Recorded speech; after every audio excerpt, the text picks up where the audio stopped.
I interviewed a 24-year-old lady from my mum's work named Mu for my cultural plunge assessment task, who has a cultural background different to my own. I was born in and grew up in Australia, whereas Mu was born in China and moved here with her family in 2010, as they believed that there would be more opportunities here in terms of employment and education. After speaking to Mu, I learnt that her experience of schooling was quite different to my own, as most of it was overseas, despite having studied accounting at La Trobe University once she moved to Australia. She mentioned that whilst in China, she had little one-on-one time with the teachers, with a teacher-to-student ratio of approximately 1 to 100, as a result of China's extremely large population. Teachers therefore wouldn't have had as much time to answer the questions of individual students, limiting their ability to succeed academically. This is very different to my own experience of schooling, as the classroom sizes here are much smaller, with a teacher-to-student ratio of approximately 1 to 30, ensuring that the teachers have enough time to allocate to each student within the classroom. I always felt as though I could put my hand up in class and share my ideas. Mu also mentioned that more attention was given to the boys within the classroom, as in China, males are viewed as more dominant and powerful than females, relating to issues of sexism that still exist within their culture today. In comparison to my own education, I never felt disadvantaged or excluded as a result of my gender. In most Australian classrooms, both males and females are given the same opportunities and are encouraged to try new things and extend the boundaries of their comfort zone. Having moved to Australia, Mu noticed a positive change in her schooling experience, where the teachers would devote time to her regardless of her academic ability or gender. A majority of teachers working within Australia make it a priority to ensure that their students are included and feel capable of success. Feeling a sense of belonging and inclusion at school encourages individuals to participate in the classroom and share their ideas and therefore get the most out of their schooling experience. Having Mu share her own experiences based within her cultural background has allowed me to consider and reflect on my own educational experiences, positioning me to recognise and acknowledge how lucky I am as an individual to have lived in Australia my whole life, as I have been given so many opportunities regardless of certain characteristics that define me as an individual, not only in regards to my education but also just life in general. It is important to consider how our identity and culture influences the decisions that we make, how we choose to live our lives, and who we are as individuals. Our identity refers to the characteristical components that differentiate us from others, such as our personality, appearance, and beliefs.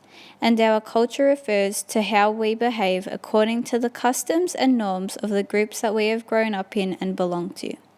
It is our experiences based on our culture and identity which shape us into who we are as individuals. Culture and identity fit into various aspects of our lives, as identified by Constantine and Rorts, influencing our ability to feel socially accepted and included by the other members of our community.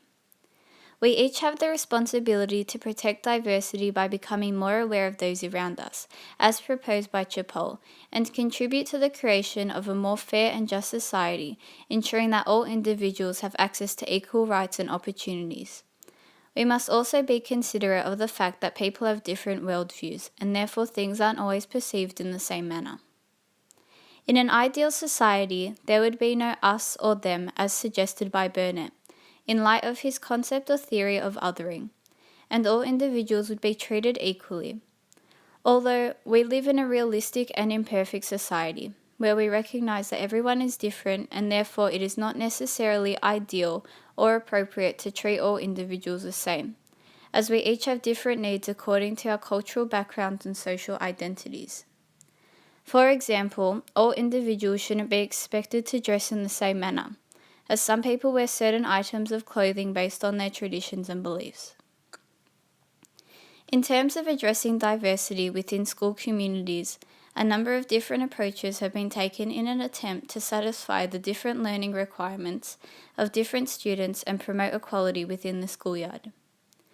It is vital that all students feel accepted and included, regardless of their cultural and social background, so that they will participate within the classroom and become engaged in the school curriculum, allowing them to advance academically.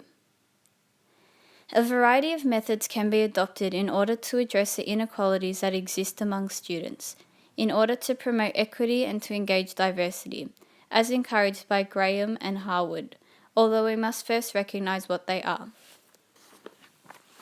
Most inequalities are associated with different abilities, socioeconomic status, and/or cultural background. For example, students should be encouraged to study different countries so that they become more culturally aware and accepting of others, promoting inclusion of all individuals within the classroom. Equal amounts of time should also be spent with all students, preventing similarities to my interviewee, Mu's experience of schooling, whereby she felt left out and ignored. All students should have equal access to the resources within the school, providing equal opportunities for all individuals to succeed. It is also important to take different approaches when teaching lessons so that the different learning styles of each student can be met. For example, create tasks that require students to get involved one week by working in groups and the next by creating drawings that depict their understanding of the content, as some students work better when collaborating with others and some are visual learners. This will also work as an effective method of keeping the classroom engaging, exciting, and from falling into repetition. Closing any gaps that exist within the classroom will create a safe and inclusive learning environment, promoting maximum participation and therefore a highly successful and functional classroom. Our culture and identity extends far beyond the classroom. It changes the way we view certain aspects of society, the ways that we choose to spend our time, and in some cases, even the way we view others.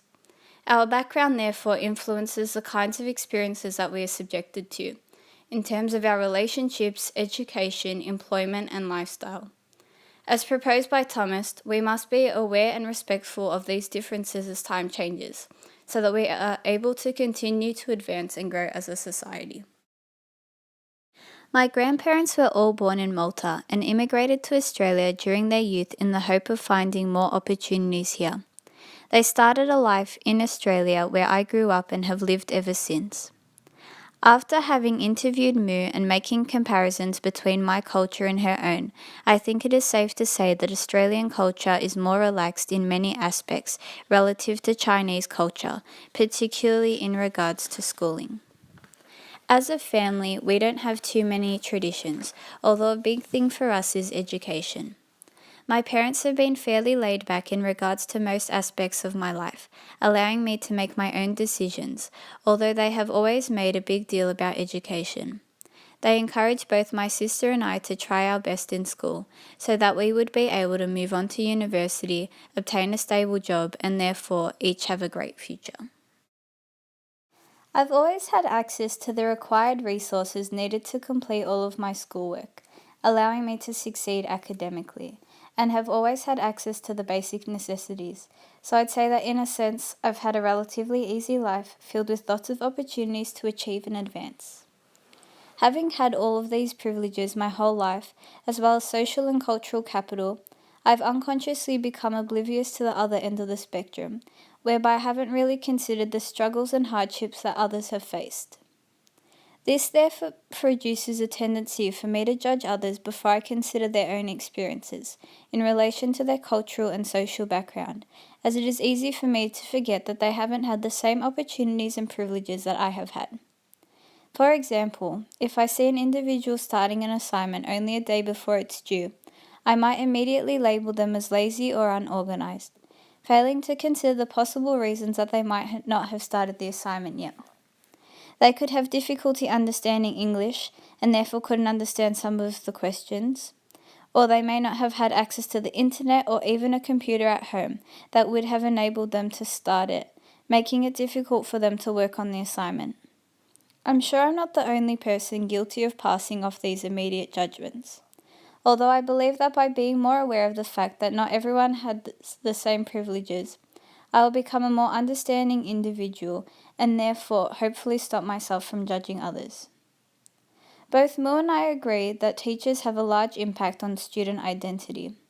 This is because they have the ability to influence not only how we view others, but also how we see ourselves. It is up to them to ensure that each one of their students understands that they have the responsibility to be accepting of others and have the right to feel respected.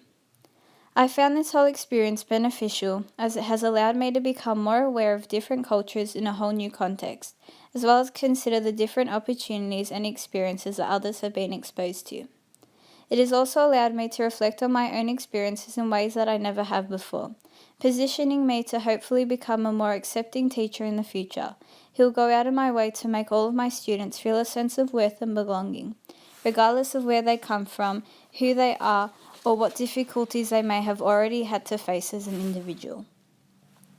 I am now very aware of my future responsibility in the classroom to acknowledge the differences amongst students in terms of their social and cultural background, and will take it upon myself to ensure that each of my students becomes more culturally aware and accepting of all members in the classroom, which will translate into their acceptance of others in society.